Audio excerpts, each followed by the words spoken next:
રાજ્યમાં આજે 4 જિલ્લાઓમાં ભારે વરસાદનું યલો એલર્ટ. એક સાથે 6 સિસ્ટમ સક્રિય થતા ગુજરાતમાં વરસાદનું અનુમાન. રાજ્યમાં અત્યાર સુધી સિઝનનો 73.86% વરસાદ.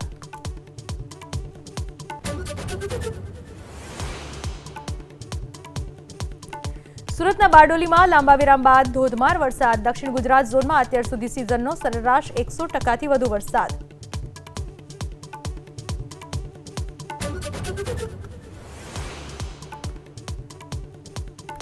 પોતાને ભાજપના નેતા ગણાવી સોશિયલ મીડિયા ઉપર મુકેશ ગુજરાતી નામનો વ્યક્તિ બેફામ. સુરતના ડીસીપી નકુમની કાર્યપદ્ધતિને લઈને અદાલતે અપનાવેલા વલણ મુદ્દે કરી વિવાદિત પોસ્ટ.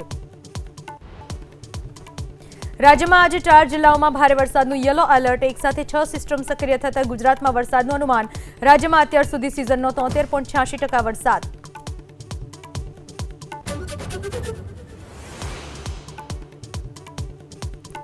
સુરતના બારડોલીમાં લાંબા વિરામ બાદ ધોધમાર વરસાદ. દક્ષિણ ગુજરાત ઝોનમાં અત્યાર સુધી સિઝનનો સરેરાશ 100%થી વધુ વરસાદ.